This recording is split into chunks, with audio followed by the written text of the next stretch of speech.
Pakistani drama industry की अदाकारा यशमा गिल ने कहा है कि उनकी और कप्तान बाबर आजम की दोस्ती में कोई हर्ज नहीं है। हाल ही में एक इंटरव्यू के दौरान प्रोग्राम के मेजबान ने अदाकारा यशमा गिल से पूछा कि उनका पसंदीदा क्रिकेटर कौन है, जिस पर उन्होंने कहा कि बाबर आजम मेरे पसंदीदा क्रिकेटर हैं क्योंकि वो इंटरनेशनल लेवल पर पाकिस्तान की नुमाइंदगी कर रहे हैं और वो दुनिया के नंबर 1 बैट्समैन हैं, जो कि पाकिस्तान के लिए फख्र की बात है। यशमा गिल का जवाब सुनकर मेजबान ने उनसे पूछा कि आजकल पाकिस्तानी क्रिकेटर्स हमारी अदाकाराओं को सोशल मीडिया पर मैसेजेस करते हैं, तो क्या आपको कभी किसी क्रिकेटर का मैसेज आया है? अदाकारा ने कहा कि मुझे कभी किसी अदाकारा ने नहीं बताया कि उन्हें पाकिस्तानी क्रिकेटर्स की तरफ से मैसेजेस आ रहे हैं, और अगर मैं अपनी बात करूं तो मुझे भी कभी कोई मैसेज नहीं आया। मेजबान ने अदाकारा से पूछा कि क्या आपकी किसी क्रिकेटर के साथ दोस्ती है, जिस पर यशमा गिल ने कहा कि मेरी कभी भी किसी क्रिकेटर से कोई मुलाकात या बात नहीं हुई, तो फिर दोस्ती कैसे हो सकती है।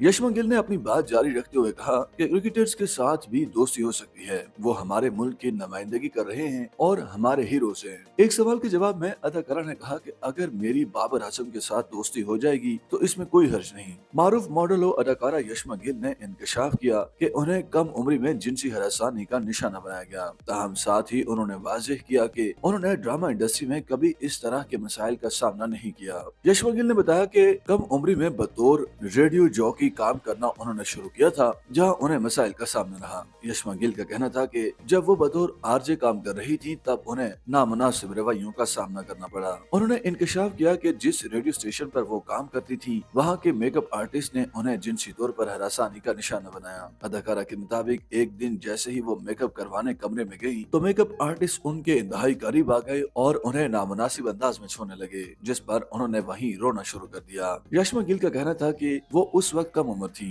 इसलिए उन्हें चीजों और बातों का दुरुस्त अंदाज में इल्म नहीं था कि उनके साथ क्या हो रहा है और उन्हें ऐसे मसाइल पर क्या करना चाहिए। उन्होंने बताया कि जब उनके साथ हरासानी का वाकया हुआ तो वहीं काम करने वाली एक सीनियर खातून ने उन्हें मशवरा दिया कि वो ह्यूमन रिसोर्स डिपार्टमेंट यानी एचआर में जाकर इसकी शिकायत करें। यशमा गिल का कहना था कि जब वो एचआर में दाढ़ी वाले शख्स के पास गईं तो उन्होंने शिकायत पर नोटिस लेने की बजाय उन्हें देखकर उनके लिबास पर फिक्रे कसे और कहा कि आजकल के बच्चों को भी देखना चाहिए कि वो किस तरह का लिबास पहन रही हैं। अदाकारा के मुताबिक एचआर के शख्स की बातें सुनकर एक बार फिर वो रोने लगी और उन्हें समझ नहीं आ रहा था कि वो क्या करें, इसलिए फिर उन्होंने वहाँ से मुलाजमत छोड़ दी और अपनी आखिरी तनख्वाह तक वहाँ से न ली। यशमा गिल ने बताया कि 3 साल कबल एचआर के दाढ़ी वाले शख्स ने उन्हें फेसबुक पर मैसेज करके अपनी गलती पर माफी मांगी थी। अदाकारा ने वाज़ेह किया कि उन्हें ड्रामा इंडस्ट्री या शोबिस में कभी जिनसी हरासानी का सामना करना नहीं पड़ा, अलबत्ता रेडियो में उन्हें नामुनासिब रवैये का सामना करना पड़ा।